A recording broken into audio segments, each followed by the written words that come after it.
Welcome to the Fear and Greed Daily Interview. I'm Michael Thompson. With the coronavirus crisis slowly diminishing, geopolitics and the federal election are taking centre stage. The crisis on the Russian-Ukrainian border involving the build-up of more than 100,000 troops have really put financial markets on edge in recent weeks. And then back home, we're in the early stages of really an unofficial election campaign at the moment. And this week, opposition leader Anthony Albanese received a somewhat unwelcome endorsement, I suppose you'd say. China's propaganda mouthpiece, the Global Times, endorsed the Labor leader as the next Prime Minister, emphasising what have really become pretty poor relations between China and the current Australian government. That came after Defence Minister Peter Dutton said Beijing has sided with Labor. There is plenty to discuss. Peter Hartcher is political editor and international editor of the Sydney Morning Herald and The Age. Peter, welcome to Fear and Greed. G'day, Michael. Good to be here. I don't know whether I feel better about the fear or the greed. I don't think you're supposed to feel good about either of them, really. But let's start with fear, and we'll start with the situation in Europe. I think a bit of a 101 on international relations, really. What is behind the tension, really, on the Russia-Ukraine border? Where's all of this come from? Well, I'd put the answer in two parts. First, it's Vladimir Putin trying to restore the Soviet Union as a great power and an imperial power. He described the collapse of the Soviet Union as the greatest geopolitical disaster of the 20th century. And when you think about all of the geopolitical disasters of the 20th century, including the First World War, the Second World War, the Cold War, that's a pretty remarkable categorization.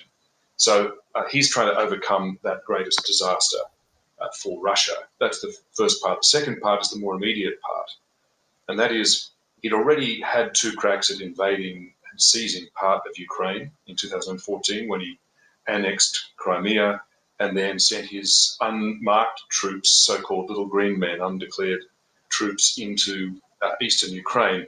Now he's trying to finish the job, and what triggered this particular build-up appears to have been the fact that around the middle of the year, the Ukrainian President Zelensky moved against the billionaire who was the main agent of influence for Putin in Ukraine. He shut down his 3 television stations and put him under house arrest. And at that point, Vladimir Putin said, it feels like Ukraine is slipping away from Russia. And that's when the troop buildup began.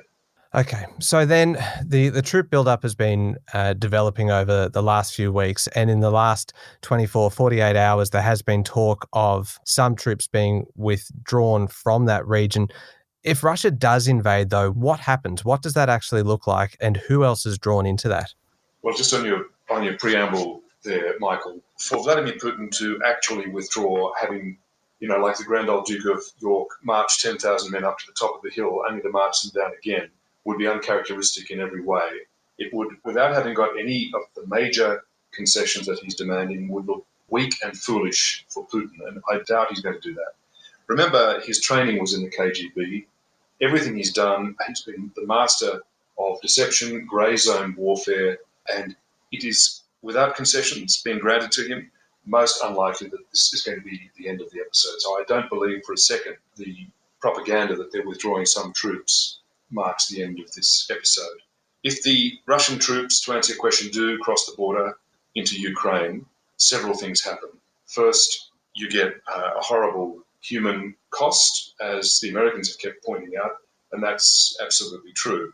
It's going to take many thousands, perhaps tens of thousands of deaths, potentially on both sides, and the Chechen attempt where the Chechens tried to mount a separatist movement and the Russians quashed them, that cost over 60,000 lives. So that's the sort of human cost that we're looking at.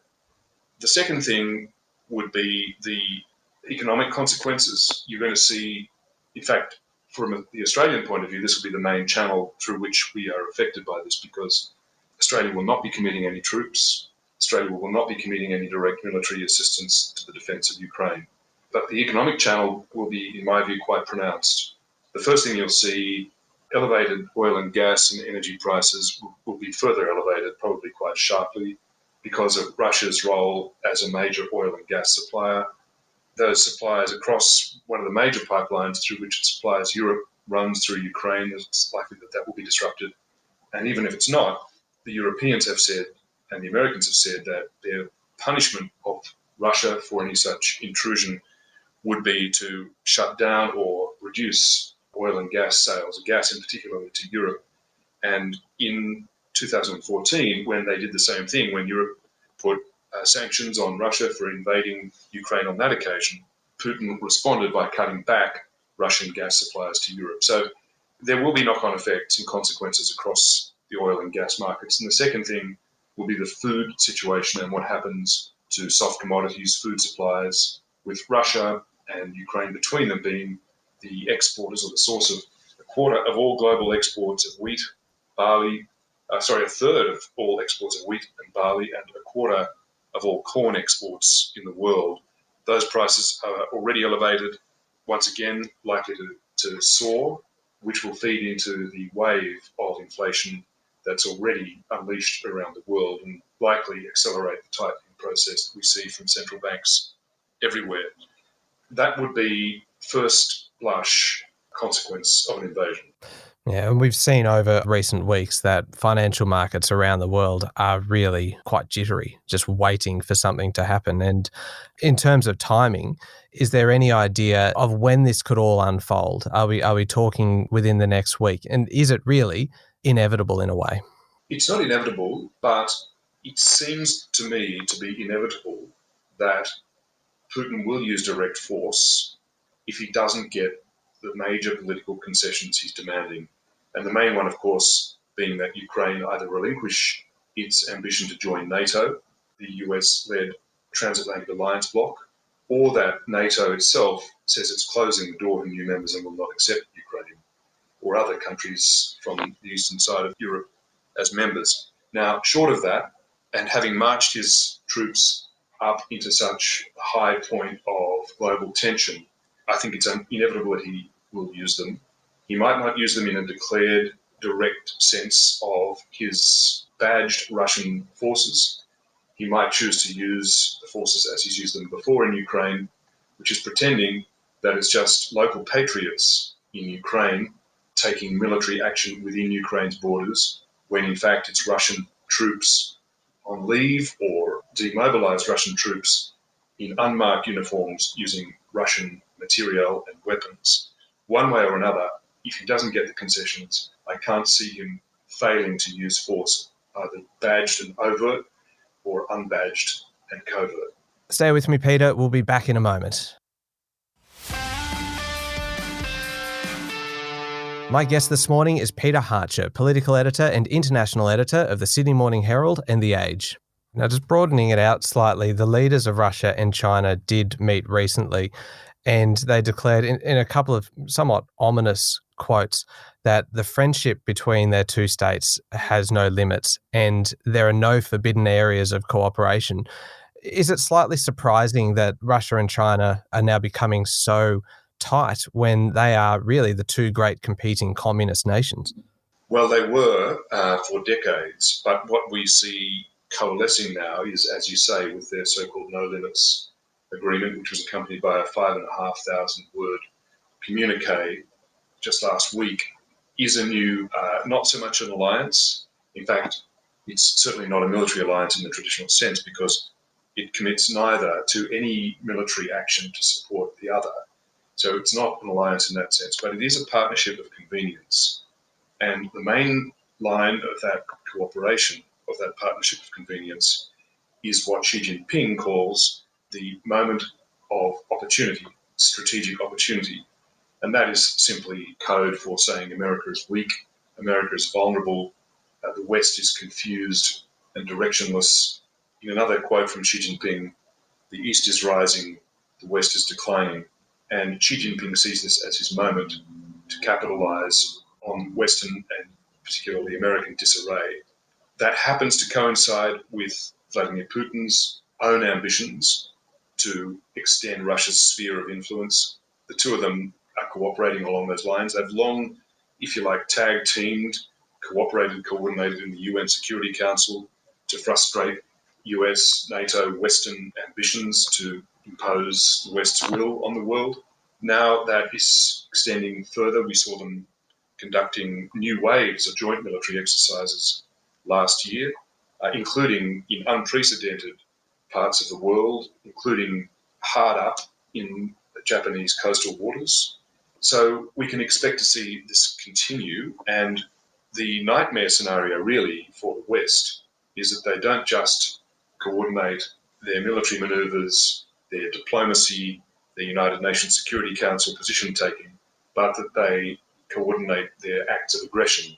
So if, for example, it should happen that Vladimir Putin invades Ukraine, would China use that opportunity where the US and the world has its attention gripped by a European contingency to help itself, for China to help itself to some more maritime territories in the South China Sea, or the East China Sea, or make some other form of mischief? That would really be a very difficult circumstance for the West, for the US.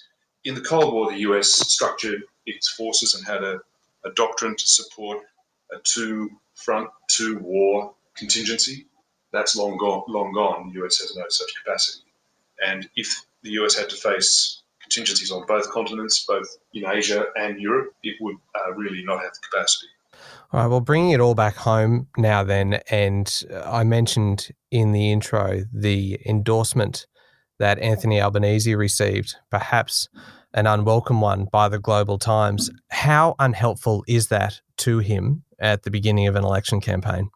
Well, the obvious first and immediate answer is it doesn't help Albanese. It plays into the Scott Morrison, Peter Dutton playbook, which is for the government to win re-election by concentrating on its brand strengths, traditional coalition brand strengths, whether they are actually supported by the record or not.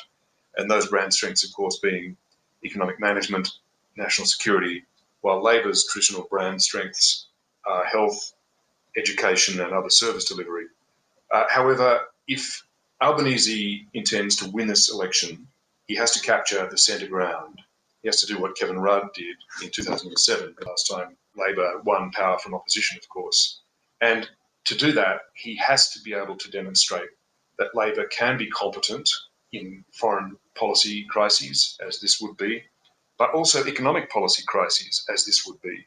And this, in fact, in my view, gives him the opportunity to demonstrate that credential. The Labor Party is not going to win by running away and hiding if there's a crisis in Ukraine or a crisis with food and energy prices and an inflation surge. Foreign policy rarely wins an election, very rarely wins an election for a government or opposition anywhere, but it does give them an opportunity to demonstrate competence.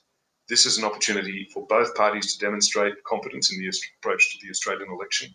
The Morrison government has a pretty poor record of demonstrating calm, competent delivery. Look at the vaccine delivery rollout, so-called stroll out. Look at the supply of rat tests or whatever else you want to look at. Competent delivery is not their strong suit. Labor, of course, is in opposition and doesn't have any such record. It's impossible to do that from opposition, but it can demonstrate both in its rhetoric and in policy proposals that it brings out that it can deal calmly and competently with this, that it is not some sort of patsy for the Chinese Communist Party. Labor, in fact, on all the substantial decisions of the last few years, has been fully supportive, 100% supportive of the coalition, starting with Malcolm Turnbull's decisions to impose a ban on Huawei in Australia's 5G rollout, Malcolm Turnbull's decision to introduce foreign interference and espionage laws, gave full support to Malcolm Turnbull's decision to ban foreign donations to Australian political parties, which incredibly was still legal until just 3 or 4 years ago. And Labor likewise has been fully supportive in every parliamentary vote on every substantive government response to China's attempts to break Australia's sovereign will. So Labor now simply needs to, but also has the opportunity to demonstrate its credentials as being as committed to the sovereign defence of Australia as the Liberal coalition, and with any luck, perhaps even more competent in actually delivering on it. Okay. Well, Anthony Albanese has been around for a long time. This is his first election as leader of the Labor Party. There's plenty of ammunition for him, and you've really gone through a list of what he needs to demonstrate and what Labor federally needs to demonstrate that they are capable of. But he does have the text messages as well about Scott Morrison's character. He has Emmanuel Macron's comments last year about the Prime Minister being untrustworthy. Does Anthony Albanese have the experience and the capability and the capacity to convert all of this into a win on election day? Yeah, I think he does. And remember, there's a couple of points here. One is, for the last couple of years, a lot of Labor true believers have been very frustrated with Albanese, urging him not to sit back, urging him to put on the boxing gloves and get into the ring and throw some punches, right? I mean, we've heard this. It's been a pretty constant refrain for a couple of years, and it's stepped up in the last year or so. Albanese has refused all the pressure, all the urgings from his own base, from his own party, consistently.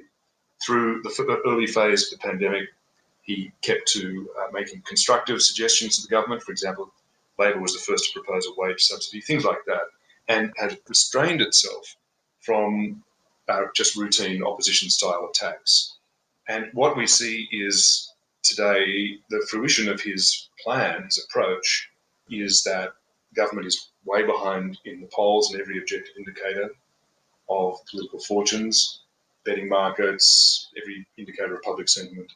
Now, Albanese's achieved that not through putting himself to the fore, but allowing the government to fail on its own terms. So his strategy has been broadly correct and vindicated so far, down to the last 3 months of this cycle at least. But the other thing I'd point out to you, Michael, is that his chief of staff is Tim Gartrell. Tim Gartrell is a backroom operator, but he was Labor's national secretary, federal secretary, who drew up the strategy for Kevin Rudd's Kevin 07 successful campaign to take power from John Howard. He hasn't lost any of his campaigning skills, and he's designing this campaign. And he represents a coalescence, the group around him, together with Albanese, of Labor's best brains and its most centrist political impulses. They have every chance. And to answer your question, yes, Albanese and the collective does have the skills and the political know-how to bring this off. Peter, thank you for talking to Fear and Greed. Pleasure, Michael. I think I'll reject the fear and the greed, but it's been nice chatting. It certainly has. That was Peter Hartcher, political editor and international editor of the Sydney Morning Herald and The Age. This is the Fear and Greed Daily Interview. Join me and Sean Aylmer every morning for the full Fear and Greed podcast with all the business news you need to know. I'm Michael Thompson. Have a great day.